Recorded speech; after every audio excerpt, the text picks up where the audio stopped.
আসসালামু আলাইকুম।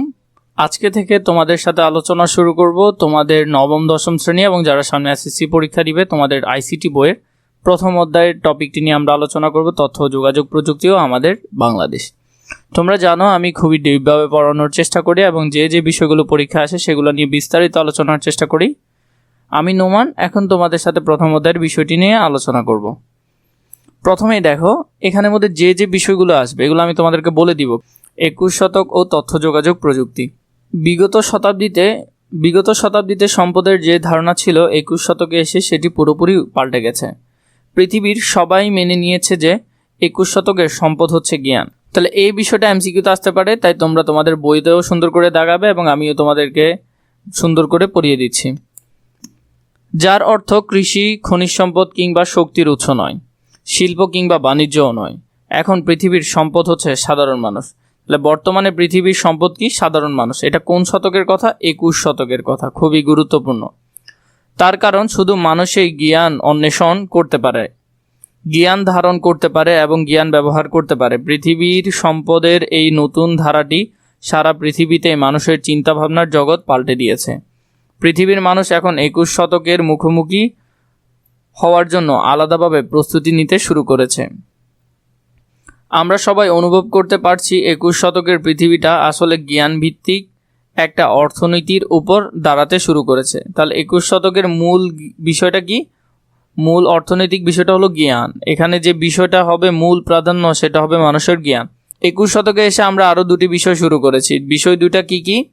যার একটি হচ্ছে গ্লোবালাইজেশন, একটি হচ্ছে কি? গ্লোবালাইজেশন, এবং অন্যটি হচ্ছে ইন্টারন্যাশনালাইজেশন। তাহলে আরেকটি কি? ইন্টারন্যাশনালাইজেশন। এই দুইটা বিষয় 21 শতকে সবচেয়ে বেশি প্রাধান্য পাচ্ছে। এই দুই বিষয় ত্বরান্বিত হওয়ার পেছনের কারণটি হচ্ছে তথ্য যোগাযোগ প্রযুক্তি। তাহলে এটার পেছনে মূল কারণ কি? তথ্য যোগাযোগ প্রযুক্তি। যে কোনো দেশের ভৌগোলিক সীমানা বিশ্বায়নের কারণে নিজের দেশের গণ্ডি ছড়িয়ে সারা পৃথিবীতে ছড়িয়ে পড়েছে।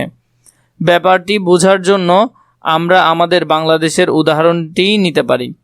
আমাদের দেশের লক্ষ লক্ষ মানুষ এখন সারা পৃথিবীতে ছড়িয়ে ছিটিয়ে আছে। তারা যে সেখানে আছে সেই অংশটুকুই বাংলাদেশ।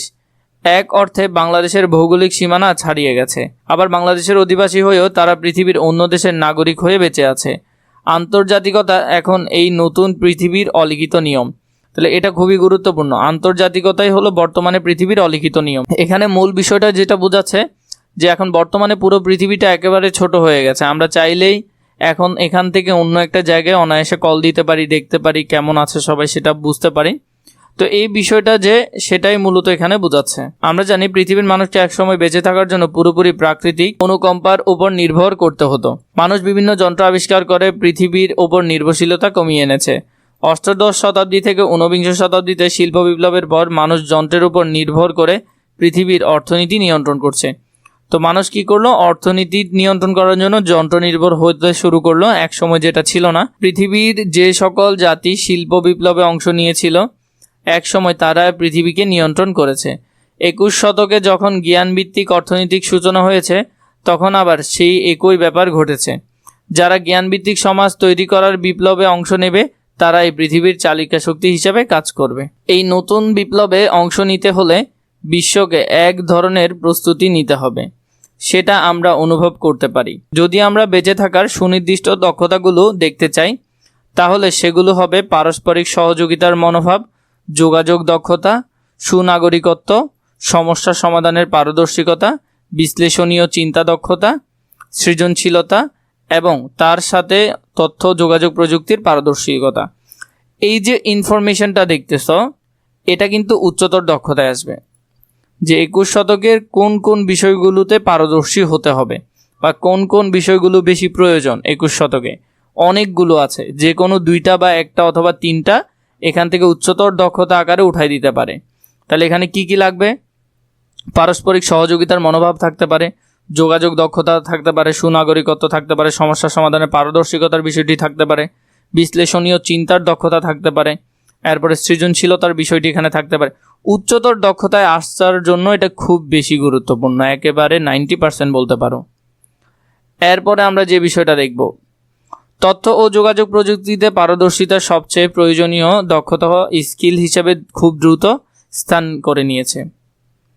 বর্তমানে কৃত্রিম বুদ্ধিমত্তা এআই ব্যবহার করে অনেক গুরুত্বপূর্ণ কাজ সহজ ও দ্রুত করে ফেলা যাচ্ছে। 21 শতকে টিকে থাকতে হলে সবাইকে তথ্য ও যোগাযোগ প্রযুক্তির গুরুত্বপূর্ণ বিষয়গুলো জানতে হবে। এই বিষয়গুলো জানা থাকলে একজন এটি ব্যবহার করে তার বিশাল বৈচিত্র্যের জগতে প্রবেশ করতে পারে।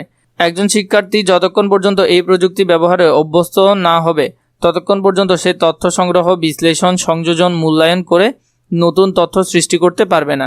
এই দক্ষতা অর্জন করতে না পারলে সে 21 শতকের চ্যালেঞ্জ মোকাবেলা করে জ্ঞানভিত্তিক সমাজে স্থান করে নিতে পারবে না।